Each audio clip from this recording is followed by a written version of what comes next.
में हम लोगों ने देखा था यहाँ तक, कहाँ तक देखा था?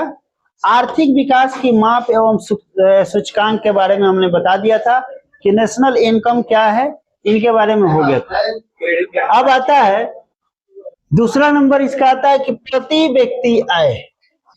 क्या आता है? प्रति व्यक्ति आय। ऐसा करते हैं ना कि कल वाला जो क्लास हुआ था ना इकोनॉमिक्स वाला, उसी में इसको क्या करेंगे, आज अटैच करके कहानी खत्म कर देंगे, 2 पार्ट में ही खत्म। तो कितना देर का था कल वाला? कल वाला क्लास कितना देर का था? सुबह वाला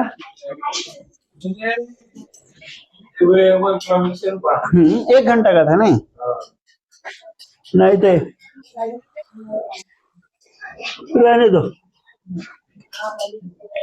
चलिए, पर कैपिटल इनकम थोड़ा जल्दी जल्दी देखेंगे, ठीक है ना। राष्ट्रीय आय को देश की कुल जनसंख्या से, माने कि राष्ट्र में जितना इनकम हो रहा है, जितना पैसा आ रहा है, ठीक है ना, उसमें देश की जनसंख्या से, यानी कि जितनी जनसंख्या है उतना से भाग लगा दिया जाएगा, है ना, उतना से भाग लगाया जाएगा। और जो भाग लगाने के बाद जो भागफल प्राप्त होगा वही आपका क्या कहलाएगा? प्रति व्यक्ति आय। जैसे मान लीजिए कि आपके पास 6,000 रुपया आएगा पूरे देश का अर्निंग, और आदमी है इसके पास मतलब 4 गो। कितना आदमी है? 4 गो, ठीक है ना। 4 से इसमें 6,000 में भाग लगा दीजिए, ठीक है ना। 15 होगा, 1500 होगा, 15 चौका 60, 15 होगा, 1500 1500, यानी कि 4 आदमी का इनकम कितना है? 1500 रुपया का इनकम।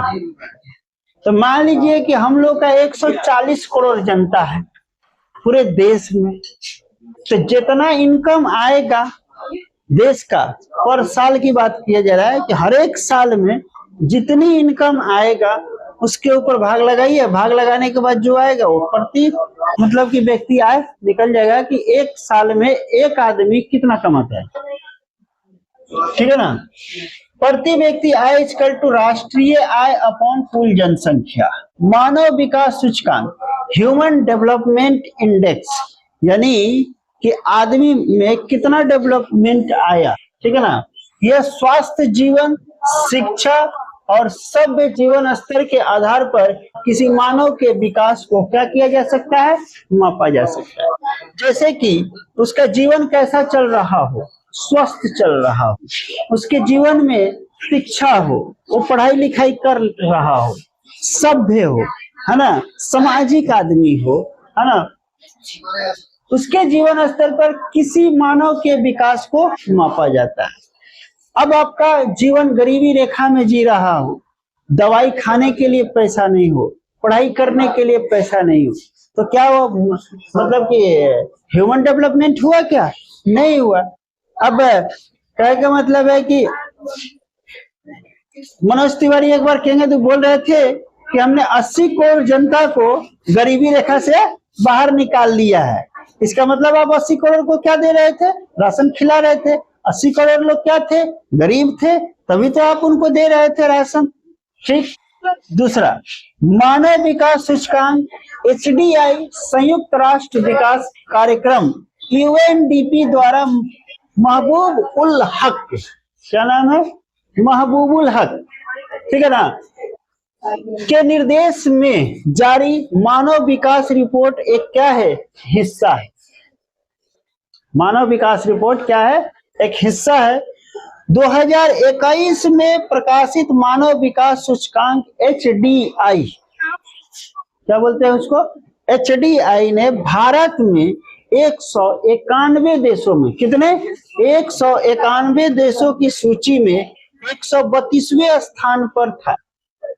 भारत कितने स्थान पर था? 132वें स्थान पर था, ठीक है ना। और इस सूची में प्रथम तथा द्वितीय स्थान पर स्विट्जरलैंड और तथा कौन थे? नॉर्वे थे। मानव विकास रिपोर्ट में यानी एक नंबर पे कौन था? स्विट्जरलैंड। मैंने स्विट्जरलैंड जो है ना, साफ समझो कि जन्नते है, जन्नत।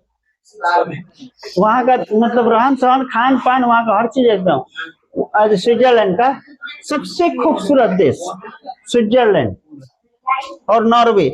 यहाँ का लोग यानी कि मानव विकास जो था ना, बहुत ही ज्यादा।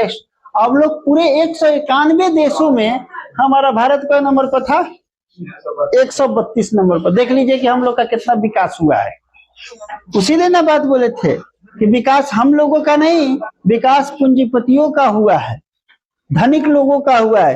धनिक, हाँ, धनिक लोग और धनिक होते चले गए और गरीब लोग और गरीब होते चले गए। मतलब धनिक लोग जो है गरीब लोगों के खुनवा को चूस चूस के पीते चले गए। जैसे कि रोशन सर है। मानव विकास रिपोर्ट क्या है? ठीक है, राष्ट्रीय मानव विकास रिपोर्ट का तात्पर्य देश के वर्तमान जनसंख्या का शैक्षणिक, शारीरिक, मानसिक विकास का निर्धारण करना। यानी कि शिक्षा, मानसिक विकास, ठीक है ना, मानसिक यानी कि दिमागी विकास का निर्धारण करना होता है। और भारत में पहली बार योजना आयोग के द्वारा, यही योजना आयोग को 2015 में नरेंद्र मोदी साहब आए, इसको क्या कर दिए? हाँ, उसका नाम चेंज कर दिया। उसका नाम ये चेंज कर दिया, क्या कर दिया? नीति आयोग। ठीक है ना। मानव विकास रिपोर्ट अप्रैल 2002 को दिल्ली में अटल बिहारी वाजपेयी के द्वारा जारी की गई थी। किसके द्वारा? अटल बिहारी वाजपेयी जी के द्वारा चले गए। अटल बिहारी वाजपेयी बहुत अच्छे नेता थे, बहुत अच्छे नेता थे। नरेंद्र मोदी तो बिल्कुल भी अच्छा नेता नहीं है, बिल्कुल भी अच्छा नेता नहीं है। केवल धर्म की राजनीति करते हैं ये लोग। ठीक है ना, हिंदू मुस्लिम लड़वाएंगे, है ना, हिंदू हिंदू लड़वाएंगे। बस अपनी सत्ता नहीं जाना चाहिए, अपनी कुर्सी नहीं जानी चाहिए, कुर्सी। हाँ, 5 है ना, 5 बीमारू बिहार, मध्य प्रदेश, असम, राजस्थान, उत्तर प्रदेश। 1 2 3 4 5 बी। हाँ, मारू। बी से बिहार, आई से एम से मध्य प्रदेश, ए से असम।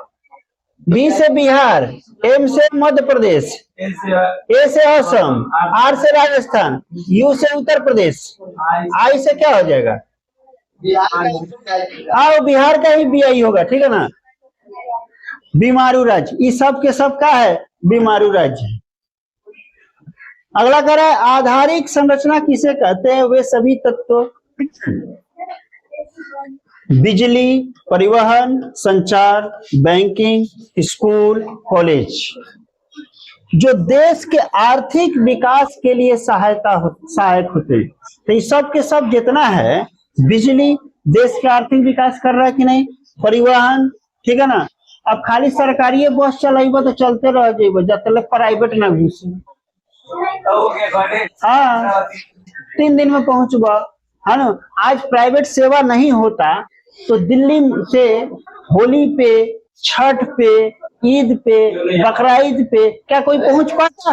नहीं, 1 महीने पहले चला। इतनी जनसंख्या है, ट्रेनें इतनी चल रही है, फिर भी सीटें नहीं मिलती है, फिर भी सीटें नहीं मिलती है। संचार, बैंकिंग, स्कूल, कॉलेज, जो देश के आर्थिक विकास के लिए क्या होते हैं? सहायक होते हैं। उन्हें देश का आधारिक संरचना, आधारभूत ढांचा कहा जाता है। आगे कह रहा है बिहार के पिछड़ेपन का कारण क्या है? तेजी से बढ़ती हुई जनसंख्या, पहला नंबर, है ना। आधारिक संरचना का अभाव, है ना। कृषि पर निर्भरता, हमने के लगा कृषि के अलावा दूसरा कोनो व्यवस्था नहीं है। बाढ़ का तो सूखा तो एकदम पूरा मुड़ी पर चढ़ले रहता है। औद्योगिक पिछड़ापन तो ये भी है, ये है। अगला क्या है? गरीबी। अब ये सब होगा तो लास्ट में गरीबी तो जाहिर सी बात होगी करेगा भाई। बढ़वा आएगा, धनवा तो हवा के ले जाएगा, तो गरीबी नहीं होगा। हाँ, धनवा सब नहीं ले जाएगा। आगे बिहार के पिछड़ेपन को दूर करने का उपाय, सबसे पहले जनसंख्या पर क्या करना होगा? कंट्रोल करना होगा। कृषि का तेजी से विकास, है ना। बाढ़ पर क्या करना होगा, नियंत्रण, ठीक है ना। आधारिक संरचना का क्या करना होगा, विकास। उद्योग का क्या करना होगा, विकास। गरीबी का क्या करना होगा, दूर, ठीक है ना। यानी कि इन सब को करेंगे तब जाकर के हम गरीबी रेखा से बाहर निकल पाएंगे। तो सबसे पहले बात तो हम लोगों के यहाँ शिक्षा का अभाव है, एजुकेशन का अभाव है। एजुकेशन के अभाव में हम लोग क्या करते हैं, ठीक है ना, मजदूर होते हैं, है ना। उस दिन भी ये बात बोले थे कि दिन भर कमा के आए तो फिर एक ही जगह रहना है, एक जगह रहना है तो जाहिर सी बात है उसमें जनसंख्या बढ़ेगा। अब शिक्षित होते तो जनसंख्या पे हम कंट्रोल करते, उसका व्यवस्था करते कि कैसे उसको कंट्रोल कहाँ जाएगा। हम उसी दिन बताए थे ना कि हमारे पिताजी 5 भाई, कितना भाई, 5 भाई। हमारे पिताजी के कितना 4 गो लड़का, हमारे कितना 3 गो लड़का। अब हमारे सब भाई के 3-3 गो ना। तब कहे का मतलब है कि ससुर है घर में काम हो गया, 4 गुणा से 12, तब 12 गुणा से 32 गुणा होगा, तब फिर 4 गुणा गायब होगा। मतलब हम लोग जाएंगे ना यहाँ से, भाई जगह तो खाली करना पड़ेगा ना, तो गड़बड़ा जाएगा ना। इसीलिए ऊपर वाले ने बना दिया कि 60-70 साल चलो तुम लोग रहो, पोस पाल करो, खाओ पियो, मस्त रहो, घूमो फिरो, ऐश करो, और उसके बाद आ जाओ, टिकट फुल करवाते हैं, आ जाओ, एसी वाला टिकट कटवा करके पहुंच जाओ ऊपर, जगह छेको, नहीं तो फिर दिक्कत हो जाएगा, ठीक है ना। चलिए अगला जो है, चंपारण आंदोलन का संबंध किससे है, महात्मा गांधी तथा संपूर्ण क्रांति का संबंध किससे है, लोकनायक जयप्रकाश नारायण, जयप्रकाश नारायण, चंद्रगुप्त, अशोक, शेरशाह, गुरु गोविंद सिंह, वीर कुंवर सिंह, डॉक्टर राजेंद्र प्रसाद तथा लोक गीतकार भिखारी ठाकुर, ठीक है ना। आदि का जन्म कहाँ हुआ, ये सब बिहार के समझिए कि सज्जन पुरुष सब लोग थे, ऐसा स्वतंत्रता सेनानी थे। चंद्रगुप्त, अशोक भी यही जन पैदा भइले हैं, शेरशाह, ठीक है ना। ये सब बिहार के, मतलब बिहार का जन्म बिहार में हुआ है, मतलब आदि का जन्म कहाँ, बिहार में हुआ है। 15 नवंबर 2000 को बिहार से झारखंड को क्या कर दिया गया, अलग कर दिया गया, बांट दिया गया, ठीक है ना। बहुल क्षेत्र झारखंड में चले गए, जितना कारखाना पर खाना था वो सारा के सारा कहाँ चला गया, झारखंड में चला गया, ठीक है ना। और बिहार के पास केवल क्या बच गया, उर्वरक बच गया, क्या बच गया, उर्वरक भूमि तथा कुछ ही उद्योग रह गए। अब अब्दुल कलाम ने कहा कि बिहार के विकास के बिना भारत का विकास संभव नहीं हो सकता। किसने कहा था, अब्दुल कलाम ने कहा कि बिना बिहार के विकास के, है ना, भारत का विकास नहीं हो सकता, संभव नहीं है, ये पॉसिबल नहीं है। इसलिए बिहार का क्या करना पड़ेगा, विकास करना पड़ेगा। अगला करा अर्थशास्त्री कुजनेट ने कहा था कि गरीबी कैंसर रोग की तरह होती है। किससे होता है, जो गरीबी होता है ना बेटा, कैंसर की तरह होता है, धीरे धीरे आपको खाया जाता है, एक बार नहीं मारेगा। अब मान लीजिए किसी को चाकू धके गांठ दीजिए तो एक बार में खत्म, गला काट दीजिए एक बार में खत्म। लेकिन गरीबी एक कैंसर की तरह है, जो ससुरा करा धीरे धीरे धीरे सुखाएगा आपको, एक बार में झटका में नहीं मुआएगा। बात समझ रहे, जैसे कि शरीर में कहीं भी कैंसर होने पर धीरे धीरे पूरा शरीर क्या होता है, बीमार हो जाता है, वैसे ही अगर किसी एक जगह पर गरीबी हो तो वह पूरी दुनिया के लिए नुकसानदेह होता है। जैसे हुए ना, मान लीजिए पूरा देह खत्म। जैसे मान लीजिए कि एक तालाब में एक सड़ल मछली अगर पड़ जाएगा तो पूरा तालाब का पानी गंदा कर देगा कि नहीं,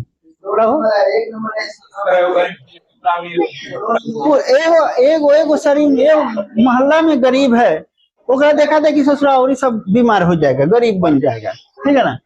आगे कहता है कृषि जनित उद्योग किसे कहते हैं, वैसे उद्योग जो कृषि उत्पादन पर आश्रित हो, यानी कि बिना कृषि से वो उद्योग काम नहीं कर सकता है, अर्थात जिनका कच्चा माल खेती से मिलता है। उदाहरण के लिए आम से अचार बनाना, ये भी एक क्या है, उद्योग है। आम से अचार बनाना, आंवला, गाजर, मूली, इन सब का अचार बना। अभी मूली का सीजन आया है, तो मूली का भी अचार बनता है, आंवला का भी अचार बनता है, गाजर का भी अचार बनता है, उसमें नींबू का भी अचार बनता है, नमकीन बनाया जाता है, बहुत अच्छा लगता है। टमाटर से सॉस बनाना, ये भी एक क्या है, उद्योग है, ठीक है ना। अगला कहता है कि गरीबी रेखा, पॉवर्टी लाइन, अगर है गरीबी रेखा, पॉवर्टी लाइन, योजना आयोग ने गरीबी मापने के लिए एक सीमा रेखा बनाई। नीति आयोग गरीबी मापने के लिए एक क्या बना, सीमा रेखा बनाई। यह रेखा कैलोरी के हिसाब से तय करती है, यह रेखा कैलोरी के हिसाब से तय करती है। और ग्रामीण क्षेत्र में 2400 कैलोरी, कितना कैलोरी, 2400 कैलोरी, तथा शहरी क्षेत्र में 2100 कैलोरी प्रति व्यक्ति प्रतिदिन का मापदंड रखा गया है। और जिस व्यक्ति की खपत या आय इस रेखा से कम है तो उसे गरीबी रेखा के नीचे, कहा, बीपीएल, बिलो पॉवर्टी लाइन, किसमें रखा गया है, बीपीएल, माने ऐसे अगर कम जाता रहा तब बीपीएल में चल जाएगा। अगला आता है नरेगा। नरेगा, नरेगा एक प्रकार का योजना है जो ग्रामीण इलाकों में रोजगार देने का क्या करता है, काम करती है। इसके तहत मजदूरों को साल में कम से कम कितना दिन, 100 दिन, कितना 100 दिन काम दिया जाता है, 100 दिनों तक रोजगार दिया जाता है, रोजगार मिलता है।